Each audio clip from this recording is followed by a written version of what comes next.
This is Al Fritsch at earthhealing.info.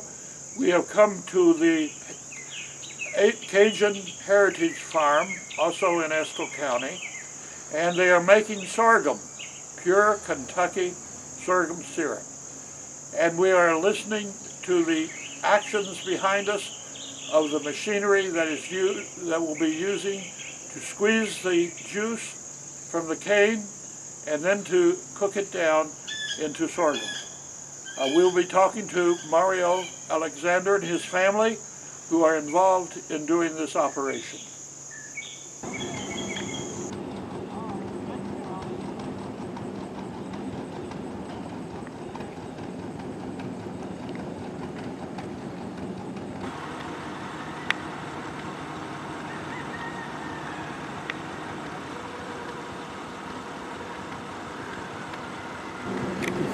Okay, thank you, Mario, for allowing us to come and visit your place. It's called the CAJUN Heritage Farm. And Cajun, of course, because you're from originally Louisiana. That's correct. And you actually did the same type of work that we do in Appalachia. You were doing it for years. Am I right about that? As long as I can remember. As long as you remember. That you would take the cane and squeeze it and then boil it down to where you make a sorghum. Yes. Did you call it sorghum? No, sugarcane syrup. Sugarcane syrup. Yeah. Okay. Now you keep track of your propane that you use for evaporation, don't you? Yes, sir. And how much does that take? It's taking me about $35 worth of propane a batch. And a batch is 8 or 10 gallons? Or? Yeah, it's 80 gallons of juice, and I make about 8 gallons of syrup. Oh, okay. That's good to know. Yeah. Very straightforward. Now you watch also using some type of test. Yeah. Where you have the amount of sugar content. The Brix level, which is the sugar content with a refractometer. And actually by Kentucky law, it has to be a minimum of 74% to sell it as sorghum syrup. I see. So you have a certain amount. So that's your base, and then it can be higher than that. Okay. But that's what we're shooting for. So. Okay. Yeah. The weather means a lot to you, doesn't it? It does. It's hot. Sometimes when it's too hot, you have to be careful. That's right. Yeah. Yeah.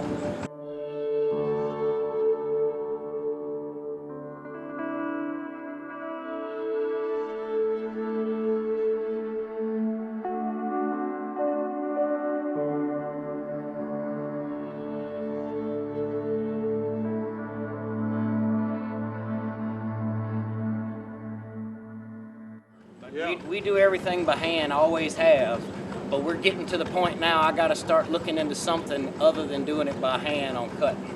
Oh, good. So, well, how much do you produce in a year, do you know? This patch should do about 40 to 50 gallons. I've got about a half acre down there. Okay. But I've got a lower sugar content this year coming out of my cane. Because of the heat, I guess. No, or no? I had some aphids got in my cane, and they suck your sugars out. Oh, my goodness. They eat your sugars. Oh. And I like a 15 to 16.5% sugar content on the cane, and I'm about 11. Oh, really? So it makes a big difference on the finished product. Yeah. Well, we appreciate it. You've got to get back to your work. And yeah, I got to get to grinding. Yeah.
sorghum making is a tradition within certain families. Growing is one thing, and actually using a horse to actually do the, or mule to do the squeezing would be a second. But really, the important area is in the cooking. Here Mario has a tradition of his own because he's the fifth generation of someone who has been doing this and he has the experience. Now he uses a propane for the fuel. In old days, they used to use wood, and he may be even willing to go back to that now as a renewable energy source. The materials that are obtained then are very nutritious. We have to remember that they not only make good cooking, from everything from pancake to stack cake, all of these things were made with good sorghum. But also, it contains a lot of, well, there's iron. 1/4 of a cup would have 12% of our daily need. Also, there could be, there is potassium and niacin, vitamin B6, phosphorus, manganese, magnesium. There's a lot of elements that are present within this material that is good for family use and for the people. The family is important, and this is what we come back time and again. And certain members are very skilled, and their skill is needed. And in the process, good sorghum is made. We've been looking at the operation of making the sorghum, which has been an Appalachian tradition for many years. And Mario and his family is bringing up the same tradition from Louisiana, where they are originally from. And they're selling this material to our people, sorghum, which is now truly Appalachian sorghum. And we have seen this, and we invite you to come and see their operation too. This is Al Fritsch at earthhealing.info. Come and visit us sometime.